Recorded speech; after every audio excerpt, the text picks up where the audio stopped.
সুপ্রিয় দর্শক, আসসালামু আলাইকুম। সত্যপক্ষের আজকের পর্বে আপনাদের সবাইকে আমন্ত্রণ জানাচ্ছি আমি শেখ বুলবুল।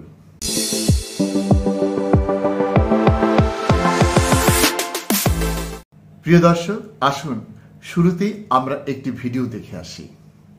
না ওই যে জিন্না লাশ যেটাকে ডিস্টার্বিং এলিমেন্ট বলো, আমি এবার একটা সরবরাহ সব সাফা করবো। জি আপা, একদম এবার ছাইকা ফেলতে হবে আপা। বলো কি ওই যে তালিকাটা তৈরি করতে বলছেন, একটা তালিকা তৈরি করছি, রেডি হয়ে গেছে। আমি আপনার কাছে আজকে হ্যান্ড ওভার করবো, আপনি পিএমও থেকে ফেরার সময়, বুঝলে? হ্যাঁ ঠিক আছে। আর আপা আর একটা বিষয় একটু বলি, আমু ভাই 14 দলের মিটিং ডাকছে তার বাসায়, তো আমি যাব, আমাকে যেতে বলছে। যাবা? আচ্ছা যাও। জি, কারণ সেদিন তো এটা খুব আমাদের ভালো হয়েছে, ওদেরকে ইনভলভ করে যে করলাম না, নাহলে তো মানে এটা একটা বিশাল কাজ হয়েছে আপা। এবং তাদেরকে ওই সময়টাই কারফিউর কথা সিদ্ধান্ত নেওয়ায় ব্যাপারটা খুব ওভারঅল হয়ে গেছে, খুব ঐতিহাসিক ভালো কাজ হয়েছে। ওই তাদের গিয়ে একটা মেসেজ দিচ্ছে সবাইকে যে সবাই মানে আন্দোলন চালায় যাও, 2 দিন কন্টিনিউ করতে বললে আর এই গভর্নমেন্ট থাকবে না। জি হ্যাঁ, এটা সে সবাইকে বলছি। যেটাকে ডিস্টার্বিং এলিমেন্ট বলো, আমি এবার একটা সরবরাহ সব সাফা করবো। জি আপা, একদম এবার ছাইকা ফেলতে হবে আপা। আমি তো বলছি ওই যে কুইল বস্তিতে সবগুলি যে ওখানে ঠুসে ওখানে থাকে, তোমার এই বিহারি বস্তিতে থাকে, আবার কিছুই নেই, সব জায়গায় একটু সার্চ করো। জি আপা, সার্চ করা। জি আপা, ব্লক রেড করতে হবে, চিরুনি অভিযান সেটাই চলতেছে এখন, সেটা চলতেছে, কিন্তু সেই সাথে জি আপা বাঁচতে যেমন বিএনপি বাবরে বাবা। আর আমি ওইটা খবর নিয়ে আজমের কাছে খবর নিয়ে আমি আপনাকে জানাচ্ছি। শব্দ দিক থেকে নাই। হ্যাঁ, তুমি আমাকে ওইটা জানাও, এটা খুব দরকার। হ্যাঁ জি আপা। আচ্ছা জি আপা, ওই আজকে কি ঢাকায় সব জায়গায় মিছিল, কারফিউ শিথিলের সময় মিছিল করার নির্দেশ দিচ্ছেন? না, মিছিল না, যদি ওরা নামে টামে আমাদেরও প্রেজেন্সটা থাকা দরকার ওইভাবে। জি, কিন্তু মিছিল কি করবে? না না না না না, মিছিল করবে না। তাহলে মহানগর থেকে নির্দেশ দিয়ে দিয়েছে সব ওয়ার্ডে সব জায়গায় মিছিল করার জন্য, তাহলে এটা বন্ধ করাই না। ওদেরকে কে বলছে মিছিল করতে? ওদেরকে মহানগর থেকে বলছে। মহানগর কে বলছে? তো মহানগরে কেউ না কেউ বলছে তো। জি জি, সেটা একটু জিজ্ঞেস করো তো। জি, আমি জিজ্ঞাসা করছি, আমাকে মোহাম্মদপুর থেকে ফোন করলো, মোহাম্মদপুর আদাবর থেকে যে আমাদের মিছিল করা অর্ডার করেছে, উত্তর থেকে ভোলার কাদের ফোন করছে। ভোলার কাদের তো আগে মিথ্যে কথা, ওর কথা কই না তো, ও খালি। জি আপা, জি আপা, ওটা তেন না, ও সবসময় কিন্তু মিথ্যে কথা কয়। আপা তাহলে আমি একটু খবর নিয়ে আমি মির্জা আজমকে জিজ্ঞাসা করি।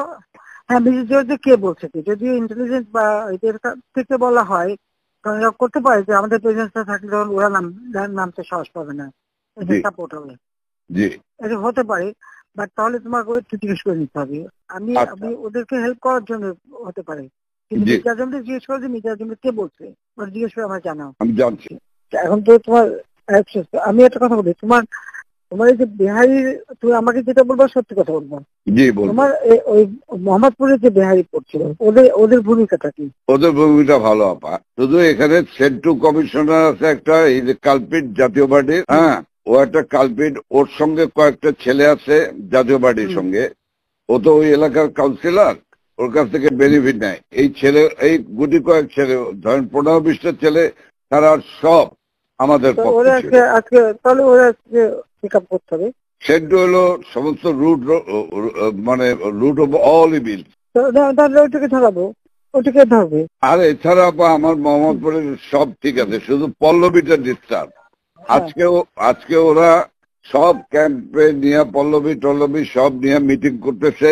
ওই নাসিম আলীর ছেলে হারুন, ও চলে আসছে রংপুর থেকে, ও মিটিং করতেছে আজকে, আইসা ও স্টেটমেন্ট করবে একটা। আমি বলছি তোমরা স্টেটমেন্ট করো, ঠিক আছে, ওরা আজকে স্টেটমেন্ট করবে আপা।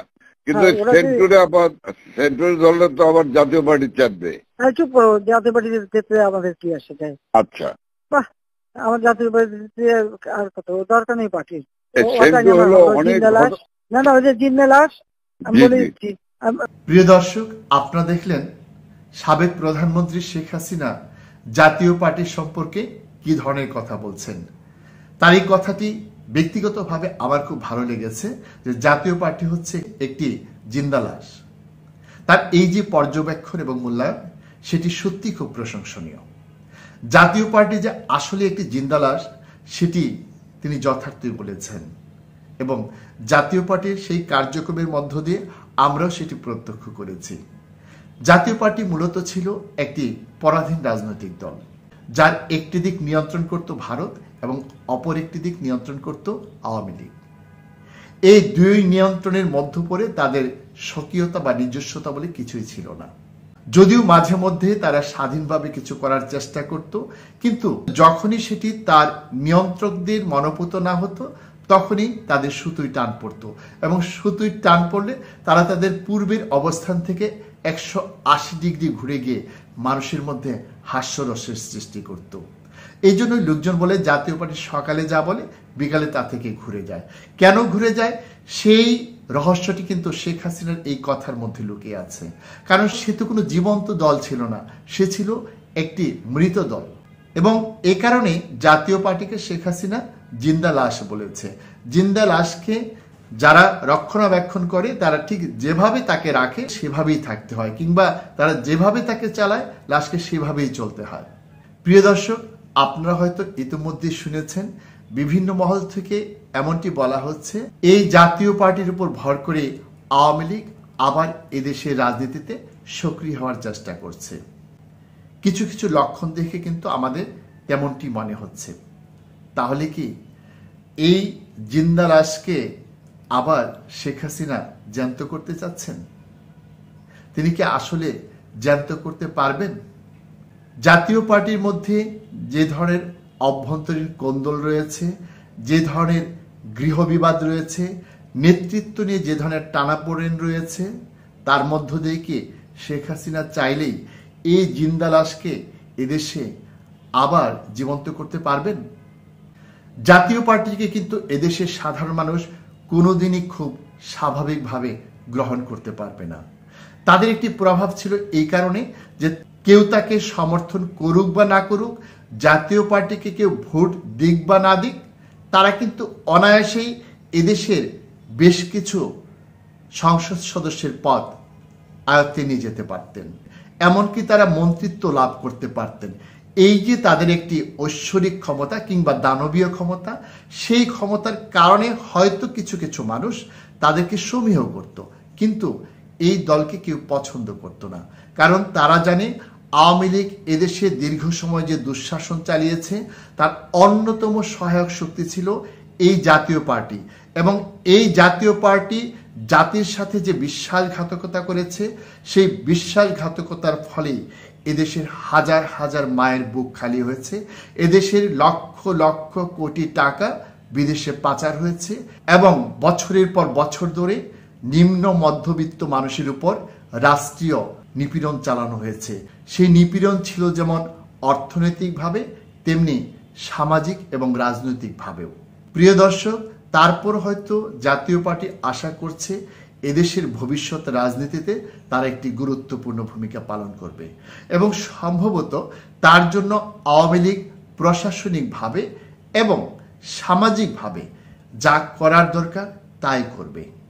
কিন্তু তারপরও কি সামাজিক প্রতিরোধের মুখে জাতীয় পার্টি আবার তার আগের অবস্থায় ফিরে আসতে পারবে, কিংবা আওয়ামী লীগের প্রতিনিধিত্বশীল একটি রাজনৈতিক দল হয়ে উঠতে পারবে, অথবা তার মধ্য দিয়ে কি আওয়ামী রাজনীতির পুনরুত্থান হবে? আমরা জানি না। আমরা সেটি দেখার জন্য অপেক্ষায় রইলাম।